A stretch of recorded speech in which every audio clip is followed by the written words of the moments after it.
Hello students, welcome my channel Suresh Handiyalvi English Guru. Today I am going to explain the stanzas of two poems that are related to 10th class. First poem is Rajia the Tigress and another is Where the Mind is Without Fear. ਬੇਟਾ ਮੈਂ stanza ਕਰ ਰਿਹਾ ਦੋ ਰਜੀਆ ਦਾ ਟੈਗਰਸ ਦੇ ਤੇ ਦੋ where the mind is without fear ਦੇ। First I will explain the stanzas, then I will give you the question answer ਜੀ। ਦੇਖੋ ਬੇਟਾ ਰਜੀਆ ਦਾ ਟੈਗਰਸ ਜਿਹੜੀ ਪੋਇਮ ਹੈ ਤੁਹਾਨੂੰ ਇਹਦੇ ਬਾਰੇ ਜਾਣਕਾਰੀ ਦੇ ਦਿਆਂ। ਰਜੀਆ ਹੈਜ਼ ਟੂ ਕਬਜ਼। ਰਜੀਆ ਦੇ ਦੋ ਕਬਜ਼ ਹੁੰਦੇ ਨੇ, ਇੱਕ ਫੀਮੇਲ ਟਾਈਗਰ ਹੁੰਦਾ ਹੈ ਤੇ ਇੱਕ ਮੇਲ ਟਾਈਗਰ ਹੁੰਦਾ ਹੈ, ਠੀਕ ਹੈ ਨਾ। ਤੇ ਉਹ ਬੇਟਾ ਜਿਹੜੇ ਹੈਗੇ ਸੀ, ਜਿਹੜੀ ਰਜੀਆ ਟਾਈਗਰਸ ਇਕੱਲੀ ਰਹਿੰਦੀ ਹੁੰਦੀ ਹੈ। ਜਿਹੜੇ ਉਹਦੇ ਦੋ ਕਬਜ਼ ਹੁੰਦੇ ਨੇ ਉਹਨਾਂ ਦਾ ਹਜੇ ਨੇਮ ਨਹੀਂ ਰੱਖਿਆ ਹੁੰਦਾ, ਉਹ ਬਹੁਤ ਇੱਕ ਦੂਜੇ ਨਾਲ ਖੇਡਦੇ ਨਹੀਂ ਹੈਗੇ, ਉਹ ਹੁਣ ਚਲੇ ਗਏ ਨੇ। The tigress Razia lives alone. ਜਿਹੜੀ ਟਾਈਗਰਸ ਰਜੀਆ ਉਹ ਇਕੱਲੀ ਰਹਿੰਦੀ ਹੈ। Her two cubs have not yet been named. Sheru rarely played with them. Sheru ਬਹੁਤ ਮੁਸ਼ਕਿਲ ਨਾਲ ਉਹਨਾਂ ਨਾਲ ਖੇਡਦਾ ਹੈ, ਜਾਣੀ ਕਿ ਵੇਅਰਲੀ ਇੱਥੇ ਤਾਂ ਕਿਹਾ ਗਿਆ ਹੈ ਵੀ ਉਹ ਚਲਾ ਗਿਆ ਉਹਨਾਂ ਨੂੰ ਛੱਡ ਕੇ। And now he has gone, ਉਹ ਚਲਾ ਗਿਆ। ਹੀ ਬੇਟਾ ਇੱਥੇ ਤਾਂ ਲਿਆ ਕਿਉਂਕਿ Sheru is a male tiger, Razia is female. But a shame. ਦੇਖੋ ਬੇਟਾ ਪਹਿਲਾ ਕੁਐਸਚਨ ਹੈ name the poem and poet. ਦੇਖੋ ਬੇਟਾ ਇਹ ਤੁਹਾਨੂੰ 10th ਕਲਾਸ ਵਾਲ ਨੂੰ ਇਹ ਆਖਰ ਹੋਊਗਾ ਹੀ ਹੋਊਗਾ। ਤੁਹਾਡੀ ਨੌਲੇਜ ਲਈ ਹੋਰ ਦੱਸਦੇ ਹਾਂ, ਜਿਵੇਂ ਤੁਸੀਂ ਅੱਗੇ ਵੀ ਕਲਾਸ 'ਚ ਕਰਨਾ ਹੈ, you should have know about the name of the poem and the poet. ਇਹ ਬੇਟਾ ਤੁਹਾਨੂੰ ਪਤਾ ਹੋਣਾ ਚਾਹੀਦਾ, ਚਾਹੇ ਕੋਈ ਲੈਸਨ ਹੈ ਉਹਦੇ ਰਾਈਟਰ ਦਾ ਨੇਮ, ਠੀਕ ਹੈ ਨਾ। ਦੇਖੋ ਬੇਟਾ ਇਹਦਾ ਆਨਸਰ ਆ ਗਿਆ name of the poem is Rajia the Tigress। ਇਹ ਦੂਆ ਬੇਟਾ and name of the poet is KKN Daruwala। KKN Daruwala। next, who were Rajia and Sheru। Razia ਤੇ ਸ਼ੇਰੂ ਕੌਣ ਸਨ ਬੇਟਾ? ਪਹਿਲੇ ਮੈਂ ਕਲੀਅਰ ਕਰ ਚੁੱਕਿਆ। Razia was a female tiger, ਆਪਾਂ ਕਹਿ ਸਕਦੇ ਹਾਂ। Answer second, Razia was a female tiger and Sheru was a male tiger. Understand? Now come on third, what had Sheru done. Sheru ਨੇ ਕੀ ਕੀਤਾ? ਦੇਖੋ ਬੇਟਾ ਪਹਿਲੇ ਆਪਾਂ ਕਰ and now try to understand the stanza. ਬੇਟਾ ਸਟੈਂਜਾ ਸਮਝਣ ਦੀ ਕੋਸ਼ਿਸ਼ ਕਰਿਆ ਕਰੋ ਅਤੇ ਡੀਪਲੀ ਜਾਇਆ ਕਰੋ।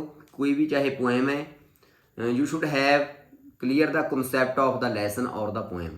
ਤੁਹਾਨੂੰ ਬੇਟਾ ਕਨਸੈਪਟ ਕਲੀਅਰ ਹੋਣਾ ਚਾਹੀਦਾ, ਰੂਲ ਕਲੀਅਰ ਹੋਣੇ ਚਾਹੀਦੇ ਨੇ, ਅਤੇ ਵੋਕੈਬਲਰੀ ਆ this is different matter. And now he had gone, ਚਲਾ ਗਿਆ। ਹੁਣ ਇੱਥੇ ਹੀ ਬੇਟਾ ਇਹਦਾ ਆਨਸਰ ਹੈ ਬਟ ਹੈਡ ਸ਼ੇਰੂ ਡਨ। ਇਹਦਾ ਬੇਟਾ ਆਨਸਰ ਆ ਜੂ Sheru had left Razia. Is it clear the first stanza? Now come on second. ਦੇਖੋ ਬੇਟਾ ਜਿਹੜਾ ਸ਼ੇਰੂ ਹੁੰਦਾ ਹੈ, she was expert in the direction of wind. ਉਹਨੂੰ ਬੇਟਾ ਇਹ ਪਤਾ ਹੁੰਦਾ ਹੈ ਵੀ ਹਵਾ ਦੇ ਨਾਲ ਉਹ ਸਮੈਲ ਕਰ ਲੈਂਦਾ ਵੀ ਕੋਈ ਕੌਣ ਆ ਰਿਹਾ ਹੈ, ਉਹਨੂੰ ਐਕਸਪਰਟ ਹੁੰਦਾ ਵਿੰਡ 'ਚ ਦਾ।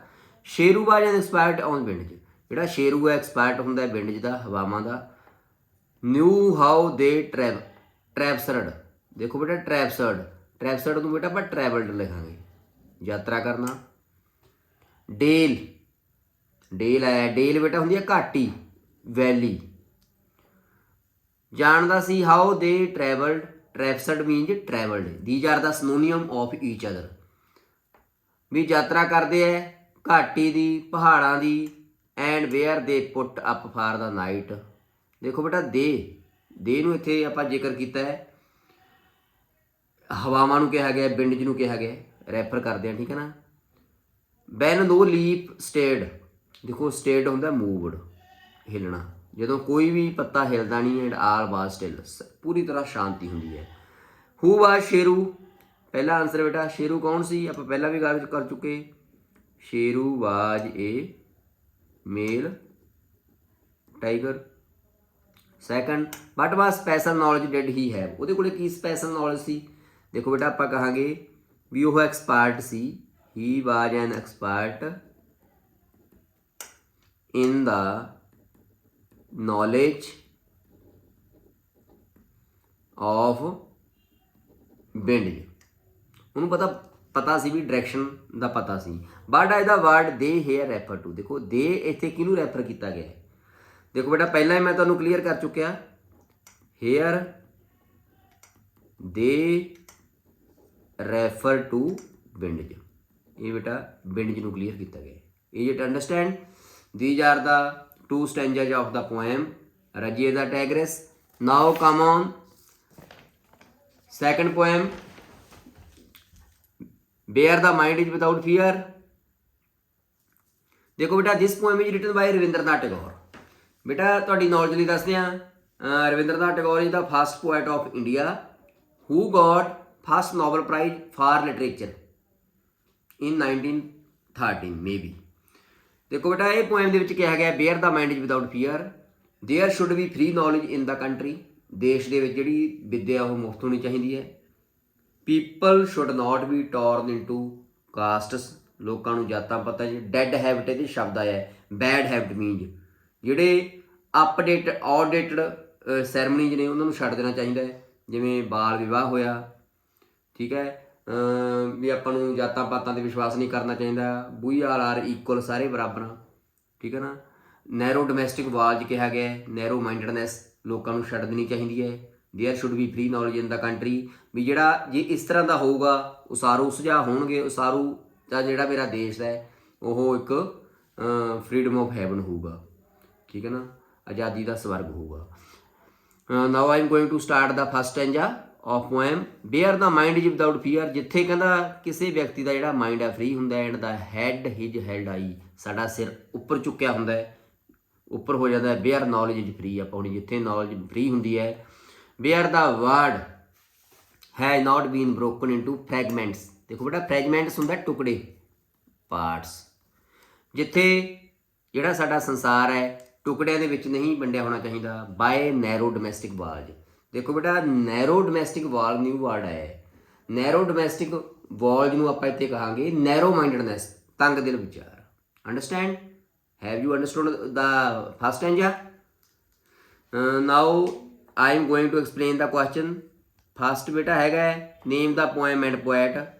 देखो बेटा name of the poem is where the mind is without fear,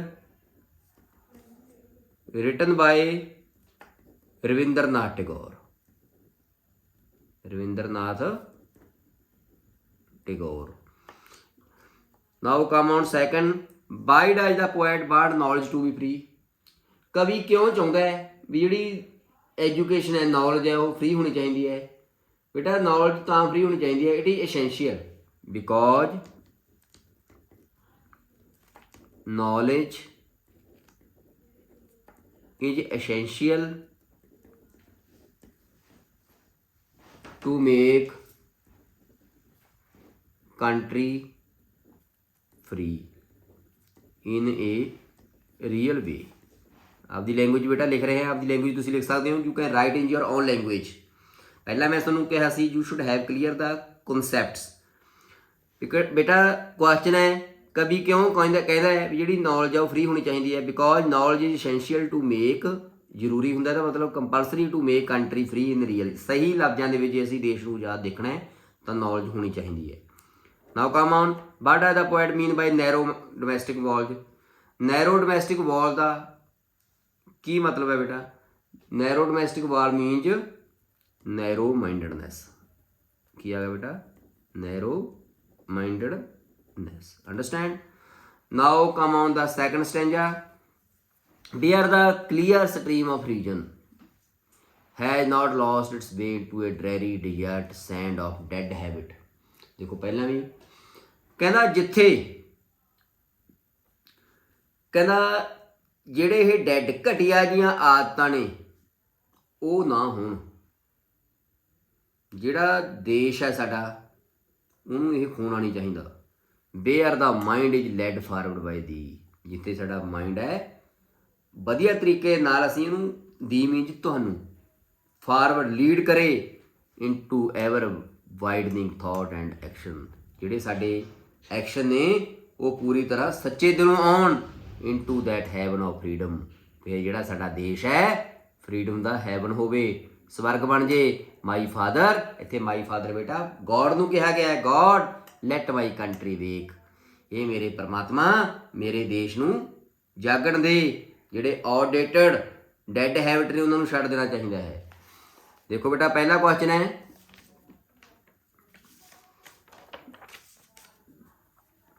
ਪਹਿਲੇ ਦਾ ਆਂਸਰ ਦੇ ਰਿਹਾ। But is dreary desert sand that the poet speaks of.